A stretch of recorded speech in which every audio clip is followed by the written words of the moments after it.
ನಮಸ್ಕಾರ. ರಿವ್ಯೂ ಚಾನಲ್ಗೆ ಸ್ವಾಗತ. ನಾನು ಸೌಖ್ಯ ಗಾಂವ್ಕರ್. ರಾಜ್ಯ ರಾಜಕಾರಣದ ಇತಿಹಾಸದಲ್ಲೇ ಮೊದಲ ಬಾರಿಗೆ ಇಂಥದ್ದೊಂದು ಘಟನೆ ಸರ್ಕಾರಕ್ಕೆ ಭಾರಿ ಮುಖಭಂಗ ಆಗಿದೆ. ಸಿದ್ದರಾಮಯ್ಯನವರಿಗೆ ಮತ್ತು ಕೈ ಸರ್ಕಾರಕ್ಕೆ ತೀವ್ರ ಮುಜುಗರವನ್ನು ತಂದಿಟ್ಟಿರುವಂಥ ಒಂದು ಘಟನೆ ನಡೆದಿದೆ.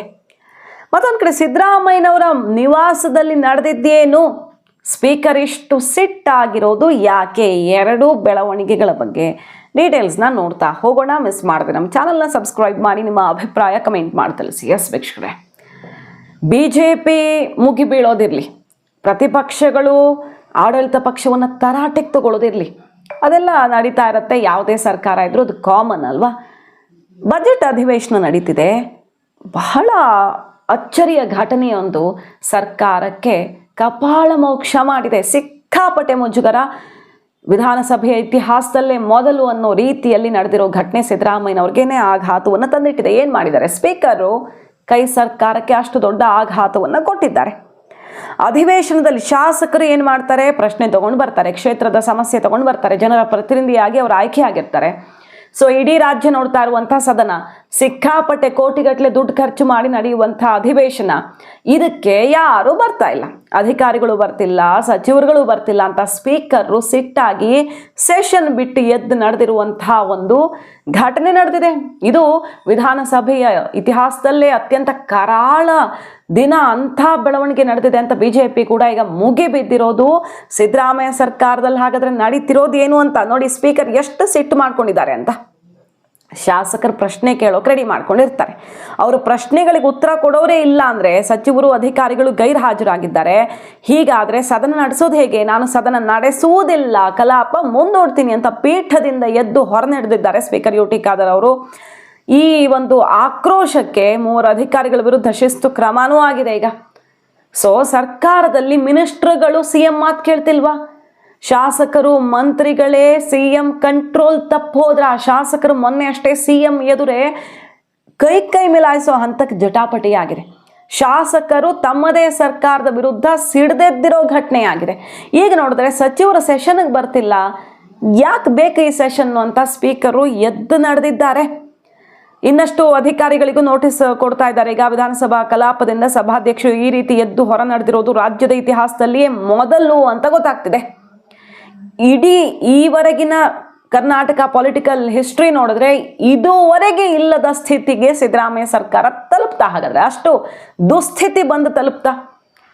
ಹಾಗೆ ಅಧಿಕಾರಿಗಳ ಅನುಪಸ್ಥಿತಿಗೆ ಸ್ಪೀಕರ್ ಖಾದರ್ ಅವರು ಬೇಜಾರು ಮಾಡ್ಕೊಂಡಿದ್ದಾರೆ. ಮಂತ್ರಿಗಳ ಬಗ್ಗೆ ಕೂಡ ಆಕ್ರೋಶವನ್ನು ಹೊರಹಾಕಿದ್ದಾರೆ. ಸಮಯಕ್ಕೆ ಸರಿಯಾಗಿ ಬರೋದೇ ಇಲ್ಲ ಅಂದಮೇಲೆ ಈ ಸೆಷನ್ ಯಾಕೆ ಬೇಕು, ನಾನು ಯಾಕೆ ಬೇಕು, ಇದು ಯಾಕೆ ನಡಿಬೇಕು ಅಂತ ಎದ್ದು ನಡೆದಿರೋದು ನೋಡಿ. ಇಲ್ಲಿ BJP ಅವರು ಏನು ಹೇಳ್ತಿದ್ದಾರೆ ಅಂತ. ಒಂದ್ ಕಡೆ ಸೋಷಿಯಲ್ ಮೀಡಿಯಾದಲ್ಲಿ, ಹೊರಗಡೆ ಎಲ್ಲ ಕಡೆ ಇದರ ಬಗ್ಗೆ ಸಿಕ್ಕಾಪಟ್ಟೆ ಚರ್ಚೆ ಆಗ್ತಿರೋದು. ಈಗ ರಾಜ್ಯದಲ್ಲಿ ಆಡಳಿತ ಯಂತ್ರ ಎಷ್ಟು ನಿಷ್ಕ್ರಿಯಗೊಂಡಿದೆ, ಯಾವನಿಗೂ ಬೇಕಾಗಿಲ್ಲ ಆಡಳಿತ ಅಭಿವೃದ್ಧಿ ಅನ್ನೋದಕ್ಕೆ ಇದು ಬಹಳ ದೊಡ್ಡ ಉದಾಹರಣೆ. ಸೆಷನ್ ಯಾಕೆ ನಡೆಸ್ತಾರೆ?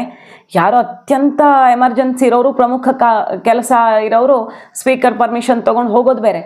ಹಾಗಾದರೆ ಸ್ಪೀಕರೇ ಎದ್ದು ಹೋಗೋ ಮಟ್ಟಿಗೆ ಯಾವನೂ ಬರಲ್ಲ ಅಂದರೆ ಅಲ್ಲಿ ಸೆಷನ್ಗೆ ಜನ ಆಯ್ಕೆ ಮಾಡಿ ಕಳಿಸಿದ್ದು ಯಾಕೆ ಇವರನ್ನು ಅನ್ನೋ ಆಕ್ರೋಶ ಸಿಡಿಯಲ್ವಾ ಸಹಜವಾಗಿ. ಶಾಸಕರು ಕೇಳೋ ಪ್ರಶ್ನೆಗಳಿಗೆ ಉತ್ತರ ಕೊಡಲಾಗದ ಅಸಮರ್ಥರಾಗಿದ್ದಾರೆ ಕಾಂಗ್ರೆಸ್ ಸರ್ಕಾರ. ಅಂತ ಅಸಮರ್ಥವಾಗಿರೋದ್ರಿಂದ ಮುಖ ತೋರಿಸೋಕ್ಕಾಗದೆ, ಅನುದಾನ ಇಲ್ಲ ಮತ್ತೊಂದಿಲ್ಲ ಅಂತ ಕಾಂಗ್ರೆಸ್ ಶಾಸಕರೇ ಮಂಗಳಾರತಿ ಮಾಡ್ತಿದ್ದಾರಲ್ಲ, ಮುಖ ಮುಚ್ಕೊಳ್ಳೋಕೆ ಇವರು ಗೈರು ಹಾಜರಾಗ್ತಿದ್ದಾರೆ, ಬರ್ತಿಲ್ಲ ಮಾನ ಮರ್ಯಾದೆ ಉಳಿಸ್ಕೊಳ್ಳೋದಿಕ್ಕೆ ಅಂತ ಈಗ BJP ಮುಗಿ ಬಿದ್ದಿರೋದು. ಆ ರೀತಿ ರಾಜಕೀಯದಲ್ಲಿ ಮುಳುಗಿದ್ದೀರಿ. ಸರ್ಕಾರ ದಿವಾಳಿಯಾಗಿದೆ. ಹಾಗಾಗಿ ಪಾಪ ಶಾಸಕರ ಮುಖ ತೋರಿಸೋಕ್ಕಾಗದೆ ಕಡೆಗೆ ಕರ್ನಾಟಕದ ಇತಿಹಾಸದಲ್ಲೇ ಒಂದು ಕರಾಳ ಅಧ್ಯಾಯವನ್ನು ಸಿದ್ದರಾಮಯ್ಯ ಸರ್ಕಾರ ಸೃಷ್ಟಿಸಿದೆ ಅಂತ ಮುಗಿ ಬೀಳ್ತಿದ್ದಾರೆ. ಈಗ ಸಭಾಧ್ಯಕ್ಷರು ಈಗಾಗಲೇ 4 ಬಾರಿ ಎಚ್ಚರಿಕೆ ಕೊಟ್ಟಿದ್ರು. ಮುಖ್ಯಮಂತ್ರಿ ಸಿದ್ದರಾಮಯ್ಯ, ಉಪಮುಖ್ಯಮಂತ್ರಿ DK ಶಿವಕುಮಾರ್, ಸಚಿವರು ಸದನದಲ್ಲಿ ಸಭಾಧ್ಯಕ್ಷರ ಎಚ್ಚರಿಕೆಗೆ ಯಾವುದೇ ರೀತಿಯಲ್ಲಿ ಬೆಲೆ ಕೊಟ್ಟಿಲ್ಲ. ಎಚ್ಚರಿಕೆ ಕೊಟ್ಟಿದ್ದಾರೆ, ಅದ್ರ ಬಗ್ಗೆ ಕಾಳಜಿ ವಹಿಸ್ಕೊಳ್ಬೋದಿತ್ತು ಇವರು. ಸಚಿವರು, ಶಾಸಕರು, ಅಧಿಕಾರಿಗಳ ಮಾತು ಕೇಳಲ್ವಾ? ಹಾಗಾದ್ರೆ CM ಹೇಳಿದ್ದು ಫಾಲೋ ಆಗಲ್ವಾ? CMಗೆ ನಯಾ ಪೈಸೆ ಕಿಮ್ಮತ್ತಿಲ್ವಾ ಹಾಗಾದ್ರೆ ಈ ಸರ್ಕಾರದಲ್ಲಿ ಅನ್ನೋ ಪ್ರಶ್ನೆ ಎದ್ದಿರೋದು.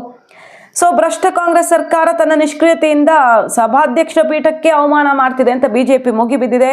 ಪ್ರಜಾಪ್ರಭುತ್ವದ ದೇಗುಲಕ್ಕೆ, ರಾಜ್ಯದ 7 ಕೋಟಿ ಜನತೆಗೆ ಮಾಡಿದ ಮಹಾದ್ರೋಹ ಇದು ಅಂತ ಬಿಜೆಪಿ ಮುಗಿಬಿದ್ದಿರೋದು ಸರ್ಕಾರದ ವಿರುದ್ಧ. ಮತ್ತೆ ಸಿಎಂ ಬಹಳ ಸಹಾಯಕರಾಗಿದ್ದಾರೆ.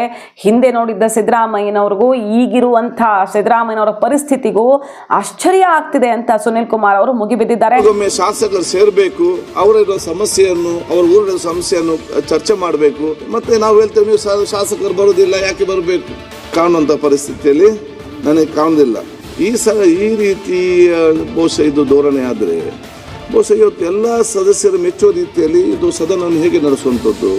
ಇವತ್ತು ಈ ಸಂಬಂಧಪಟ್ಟ ಮಂತ್ರಿಗಳು ಮತ್ತು ಸೆಕ್ರೆಟರಿಗಳು ಬಂದು ಕೂತ್ಕೊಂಡು ಏನು ಸಮಸ್ಯೆ ಯಾಕೆ ಆಗಿದೆ ಅದು ಕೊಡ್ತಂದು ಹೇಳುವ ತನಕ ಕೂಡ ನಾನು ಸದನ ನಡೆಸುವುದಿಲ್ಲ, ನಾನು ಎಜೆಂಟ್ ಮಾಡ್ತೇನೆ.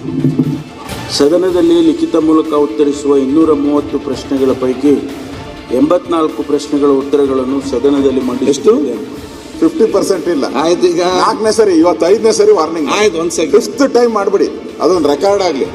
1 ಸೆಕೆಂಡ್. ಇವತ್ತು ಯಾಕಂದ್ರೆ ಹೋಗ್ಬೇಕು ಹೇಳಿ, ಪರ್ಸೆಂಟೇಜ್ ಬೇಡ ಅಂದ್ರೆ ಯಾವ್ದ್ರಲ್ಲಿ ಇದು ಮಂತ್ರಿಗಳು ಮತ್ತು ಸರ್ಕಾರ ಸತ್ತೋಗಿದೆ. ಶ್ರೀನಿವಾಸ್ ತಿಥಿ ಮಾಡಬೇಕು, ಕ್ವಶನ್ ಸತ್ತೋಗ್ಬಿಟ್ಟಿದೆ. ಆಯ್ತು, ನಾನು ಮೊನ್ನೆ ತಿಥಿ ಮುಖ್ಯಮಂತ್ರಿಗಳು ಸದನದ ಗಂಭೀರತೆಯನ್ನು ಅರ್ಥ ಮಾಡ್ಕೊಳ್ಬೇಕು. ದುರ್ದೈವ ಅಂದ್ರೆ ಸರ್ಕಾರದ ಹದಗೆಟ್ಟ ವ್ಯವಸ್ಥೆಯಲ್ಲಿ ಅವರು ಅಸಹಾಯಕರಾಗಿ ಕೈ ಕಟ್ಟು ಕೂತಿದ್ದಾರೆ ಅಂತ ಏನು ಮುಗಿಬಿದ್ದಿರೋದು ಬಿಜೆಪಿ ಅವರೆಲ್ಲ. ಈಗ 230 ಲಿಖಿತ ಪ್ರಶ್ನೆಗಳ ಪೈಕಿ 80 ಪ್ರಶ್ನೆಗಳಿಗೆ ಸರ್ಕಾರ ಉತ್ತರ ಕೊಟ್ಟಿದೆ. ಅಂದ್ರೆ ಕೇಳಿರೋ ಪ್ರಶ್ನೆಗಳಲ್ಲಿ ಅರ್ಧನೂ ಉತ್ತರ ಕೊಟ್ಟಿಲ್ಲ. ಇದು ಸಹಜವಾಗಿ ಸ್ಪೀಕರ್ ಅವ್ರಿಗೆ ಬೇಸರ ತರದೇ ಇರುತ್ತಾ? ಸರ್ಕಾರದ ನಿಲುವನ್ನು ಖಂಡಿಸಿ ಇತಿಹಾಸದಲ್ಲೇ ಮೊದಲ ಬಾರಿಗೆ ಸ್ಪೀಕರೇ ಪೀಠ ಬಿಟ್ಟು ಹೋಗಿದ್ದಾರೆ. ಅಂದರೆ ಇದಕ್ಕಿಂತ ಆಘಾತಕಾರಿ ಅಂಶ ಈ ಸರ್ಕಾರಕ್ಕೆ ಇನ್ನೇನೂ ಇಲ್ಲ ಅಂತ ಬಿಜೆಪಿ ಈಗ ಸಹಜವಾಗಿ ಈ ಥರ ಅವರೇ ಬೆಳ್ಳಿ ಬಟ್ಲಲ್ಲಿ ಇಟ್ಟು ಕೊಟ್ಟಿದ್ದಾರೆ ಬಿಜೆಪಿಗೆ. ತಗೊಳ್ಳಿ ಅಸ್ತ್ರನ ಅಂತ ಸೆಷನ್ ಹೊತ್ತಲ್ಲಿ ಅಂಥದ್ದೊಂದು ಘಟನೆ ನಡೆದು ಹೋಗಿದೆ. ಸರ್ಕಾರ ಹಾಗಾದರೆ ಯಾವ ಸಂಕಷ್ಟದಲ್ಲಿ ಸಿಕ್ಕಾಕ್ಕೊಂಡಿದೆ? ಈಗ ಮೊನ್ನೆ ನೋಡಿದ್ವಿ ನಾವು ಕಾಂಗ್ರೆಸ್ ಸರ್ಕಾರಕ್ಕೆ ಹೆಂಗೆ ಮುಜುಗರ ಆಗ್ತಿದೆ ಅನ್ನೋದ್ರ ಬಗ್ಗೆ ನಾವು ಒಂದು ಡೀಟೇಲ್ ರಿಪೋರ್ಟ್ ಇಟ್ಟಿದ್ವಿ. ಕಾಂಗ್ರೆಸ್ನ MLC ಬಂದು ಇಂದಿರಾ ಕ್ಯಾಂಟೀನ್ನ ಅವ್ಯವಸ್ಥೆ, ಅಲ್ಲಿ ಗಬ್ಬು ನಾರ್ತಾ ಇರೋದು, ಅಲ್ಲಿ ಶೌಚಾಲಯ ಇದ್ರೂ ಬಳಸೋಕ್ಕಾಗ್ತಿಲ್ಲ, ಊಟ ತಿಂಡಿ ಮೆನು ಯಾವುದು ಸರಿ ಇಲ್ಲ, ಅನುದಾನ ಇಂದಿರಾ ಕ್ಯಾಂಟೀನ್ಗೆ ಕೊಡೋದಕ್ಕಾಗ್ತಿಲ್ವಾ, ಸಿದ್ದರಾಮಯ್ಯನವರ ಮಹತ್ವಾಕಾಂಕ್ಷಿ ಯೋಜನೆನೇ ಈ ಥರ ಗಬ್ಬೆದ್ದು ನಾರ್ತಿದೆಯಾ ಅನ್ನೋ ರೀತಿ ಚರ್ಚೆಗೆ ಕಾರಣ ಆಯಿತು. ಯಾಕಂದರೆ ಕಾಂಗ್ರೆಸ್ನ MLAನೇ ಚೀಮಾರಿ ಹಾಕಿದ್ರು. ಅಂದರೆ MLC ಕಾಂಗ್ರೆಸ್ನ ಶಾಸಕ ಚೀಮಾರಿ ಹಾಕ್ತಾರೆ.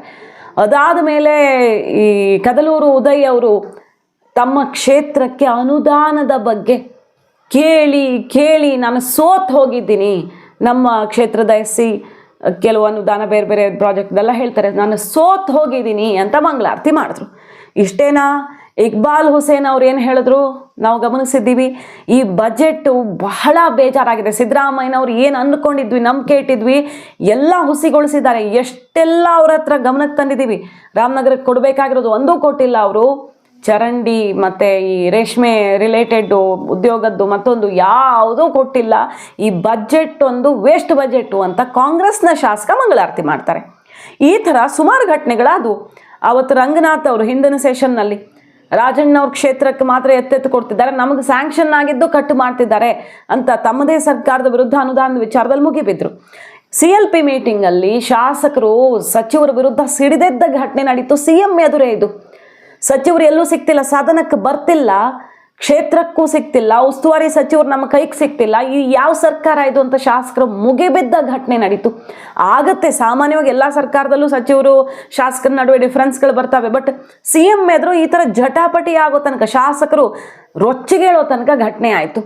ಮತ್ತು ಅಲ್ಲಿ ಇವರು ಕಠಾರಿಯ ಕೃಷ್ಣ ಬೈರೇಗೌಡರ ಇಲಾಖೆ ವಿಚಾರದಲ್ಲಿ ಇಬ್ಬರು ಶಾಸಕರು ಇನ್ನೇನು ಕಿತ್ತಾಡ್ಕೊಂಡು ಫೈಟ್ ಮಾಡೋದೊಂದು ಬಾಕಿ, ಆ ಥರ ಕಚ್ಚಾಡ್ಕೊಳ್ತಾರೆ. ಅವ್ರ ಕೆಲಸ ಅನುದಾನ ಮತ್ತೊಂದು ಅಂತ ಭಾರಿ ಆಕ್ರೋಶಕ್ಕೆ ಕಾರಣ ಆಗಿ ಅದು ದೊಡ್ಡ ಕಾಂಟ್ರವರ್ಸಿನೇ ಆಗೋಯ್ತು. ಹೀಗೆಲ್ಲ ಆಗ್ತಿದೆ ಸರ್ಕಾರದಲ್ಲಿ. ಈ ರೀತಿ ಕಾಂಗ್ರೆಸ್ ಶಾಸಕರೇ ಸಿಡ್ದೆದ್ದಿರೋದ್ರಿಂದ ಗ್ಯಾರಂಟಿ ನಿಲ್ಲಿಸ್ತೀರಾ ಇಲ್ವಾ, ನಮ್ಗೆ ಅನುದಾನ ರೋಡು ಬ್ರಿಡ್ಜು ಇಲ್ಲದೆ ಮುಖ ತೋರ್ಸೋಕ್ಕಾಗಲ್ಲ, ಕ್ಷೇತ್ರದಲ್ಲಿ ನಾವು ಎಲೆಕ್ಷನ್ಗೆ ಮತ್ತೆ ಮುಖ ತೋರ್ಸೋಕೆ ಹೋಗೋಕ್ಕಾಗಲ್ಲ, ನಾವು ಆತ್ಮಹತ್ಯೆ ಮಾಡ್ಕೊಳ್ಬೇಕಾ, ರಾಜೀನಾಮೆ ಕೊಟ್ಟು ಬಿಸಾಕ್ತೀವಿ ಅನ್ನೋ ತನಕ ಕಾಂಗ್ರೆಸ್ನ ಶಾಸಕರು ಅವಮಾನ ಮಾಡ್ತಿದ್ದಾರೆ ಕಾಂಗ್ರೆಸ್ಗೆ. ಯಾಕಂದರೆ ಪರಿಸ್ಥಿತಿ ಹಾಗಾಗಿದೆ. BJP ಅಂತೂ ನಾವೇನು ಕೆಲಸ ಮಾಡ್ತಿಲ್ಲ, ನಮ್ಮ ವಿಶ್ರಾಂತಿಯಲ್ಲಿದ್ದೀವಿ, ನಮ್ಗೆ ಅನುದಾನನೂ ಇಲ್ಲ ಕೆಲಸನೂ ಇಲ್ಲ, ಆಡಳಿತ ಪಕ್ಷದ ಶಾಸಕರೇ ಹಂಗಿದ್ದಾರೆ, ನಾವೇನು ಮಾಡೋಣ, ನಾವು ರೆಸ್ಟಿಂಗ್ ಪೀರಿಯಡಲ್ಲಿ ಇದ್ದೀವಿ ಅಂತಿದ್ದಾರೆ BJP ಅವರು. ಸೊ ಸಿದ್ದರಾಮಯ್ಯ ಸರ್ಕಾರ ಗ್ಯಾರಂಟಿ ಮೇಲೆ ಗ್ಯಾರಂಟಿ ಕೊಟ್ಟು ಹಿಂದೆಂದು ಕಂಡರಿಯದ ಸ್ಥಿತಿಗೆ ತಂದಿಡ್ತಾ ರಾಜ್ಯವನ್ನು. CAG ರಿಪೋರ್ಟ್ ಹೇಳಿದ್ದನ್ನೇ. ಏನಂತ ಹೇಳಿದ್ರು? ಇದು ಆರ್ಥಿಕ ಪರಿಸ್ಥಿತಿ ಭವಿಷ್ಯದಲ್ಲಿ ಮಾರಕ ಆಗತ್ತೆ ಗ್ಯಾರಂಟಿಗಳಿಂದ ಅಂತ ಹೇಳಿದರು. ಮತ್ತು ಅದನ್ನು DK ಶಿವಕುಮಾರ್ ಅವರು ಹೇಳಿದರು ಮೊನ್ನೆ. ಹೌದು, ಹೊರೆ ಆಗ್ತಿದೆ, ಆದರೂ ನಾವು ಕೊಡ್ತಿದ್ದೀವಿ, ಜನಕ್ಕೆ ಸಹಾಯ ಮಾಡೋಣ ಅಂತ ಕೊಡ್ತಿದ್ದೀವಿ ಅಂತ. ಅಭಿವೃದ್ಧಿ ಆಗ್ತಿಲ್ಲ, ಅನುದಾನ ಇಲ್ಲ ಅನ್ನೋದನ್ನು ಸಚಿವರುಗಳೆಲ್ಲ ಒಪ್ಕೊಂಡಿದ್ದಾರೆ. ಗ್ಯಾರಂಟಿಯಿಂದ ಅಭಿವೃದ್ಧಿ ಆಗ್ತಿಲ್ಲ ಅಂತ. ಸೊ ಇದೇ ಕಾರಣಕ್ಕೆ ಸಚಿವರಿಗೆ ಆನ್ಸರ್ ಮಾಡೋಕ್ಕಾಗದೆ ಸದನಕ್ಕೆ ಗೈರಾಗ್ತಿದ್ದಾರಾ? ಗೊತ್ತಿಲ್ಲ ಅವ್ರ ರೀಸನ್ ಏನು ಅಂತ. ಮೋಜು ಮಸ್ತಿಯಲ್ಲಿ ಬ್ಯುಸಿ ಆಗಿದ್ದಾರೋ ಅಥವಾ ಉತ್ತರ ಕೊಡೋದಕ್ಕಾಗದೆ ಮುಖ ಮುಚ್ಚಿಕೊಳ್ತಿದ್ದಾರೋ, ಒಟ್ಟಿನಲ್ಲಿ ಬರ್ತಿಲ್ಲ, ಸ್ಪೀಕರ್ ಸಿಡದೆದ್ದಿದ್ದಾರೆ. BJPಗೆ ಇದು ಅಸ್ತ್ರವಾಗಿ ಪರಿಣಮಿಸಿದೆ. ರಾಜ್ಯದ ಜನಕ್ಕೆ ಮಾಡಿದಂತಹ ಮಹಾ ಅವಮಾನ ಇದು ಅನ್ನುವಂಥ ಆಕ್ರೋಶವೇ ಸಿಡಿದಿರೋದು. ಒಟ್ಟಿನಲ್ಲಿ ಒಂದು ಕರಾಳ ಅಧ್ಯಾಯವನ್ನು ಸಿದ್ದರಾಮಯ್ಯನವರು ಸೃಷ್ಟಿಸಿದ್ದಾರೆ ಅಂತ. ಅದರ ನಡುವೆ ನೋಡಿ, ಸಿದ್ದರಾಮಯ್ಯನವ್ರ ನಿವಾಸದಲ್ಲಿ 16 ಜನ ಮಂತ್ರಿಗಳು ಸೇರ್ತಾರೆ. ಸೆಷನ್ಗೆ ಬರೋಕ್ಕಾಗಲ್ಲ ಮಂತ್ರಿಗಳಿಗೆ. 16 ಜನ ಮಂತ್ರಿಗಳನ್ನು ಮಾತ್ರ ಕರೆದು, ಅದು ಸಿದ್ದು ಕ್ಯಾಂಪ್ನ ಮಿನಿಸ್ಟರ್ಸ್ ಎಲ್ಲ ಹೋಗಿ ಊಟ ಮಾಡಿದ್ದಾರೆ. ಮಂತ್ರಿಗಳ ಒಂದು ಸೀಕ್ರೆಟ್ ಸಭೆ ರೀತಿಯಲ್ಲಿ ಏನೋ ನಡೆದಿದೆ ಸಿದ್ದರಾಮಯ್ಯನವ್ರ ನಿವಾಸದಲ್ಲಿ. DK ಶಿವಕುಮಾರ್ ಅವರು ಬೇರೆ ಡೆಲ್ಲಿಗೆ ಹಾರ್ತಿದ್ದಾರೆ. ಸೊ ಇವರು ಕುರ್ಚಿ ಫೈಟಲ್ಲೇ ಎಲ್ಲರೂ ಬ್ಯುಸಿ ಆಗಿದ್ದಾರೆ. ಅವ್ರು ಕಂಡ್ರೆ ಇವ್ರಿಗೆ, ಇವ್ರು ಕಂಡ್ರೆ ಅವ್ರಿಗೆ ಆಗದೆ ಕಿತ್ತಾಡ್ಕೊಳ್ತಿದ್ದಾರೆ. ಈ ಮೂಲಕ ಸರ್ಕಾರದ ದುಸ್ಥಿತಿ ಹೇಳತೀರದಾಯ್ತಾ? ಹಾಗಾದರೆ ಭಾರಿ ಅವಮಾನಕರ ಘಟನೆ ಮುಖ್ಯಮಂತ್ರಿಗಳಿಗೆ. ಇದು ಸಮಾಧಾನ ಮಾಡುವಂಥ ಪ್ರಯತ್ನ ಈಗ ಆಗ್ತಿದೆ. ಮಾಹಿತಿ ಇಷ್ಟ ಆಗಿದ್ರೆ ಮಿಸ್ ಮಾಡಿದ್ರೆ ನಮ್ಮ ಚಾನಲ್ನ ಸಬ್ಸ್ಕ್ರೈಬ್ ಮಾಡಿ. ನಿಮ್ಮ ಅಭಿಪ್ರಾಯ ಕಮೆಂಟ್ ಮಾಡಿ ತಿಳಿಸಿ. Thank you.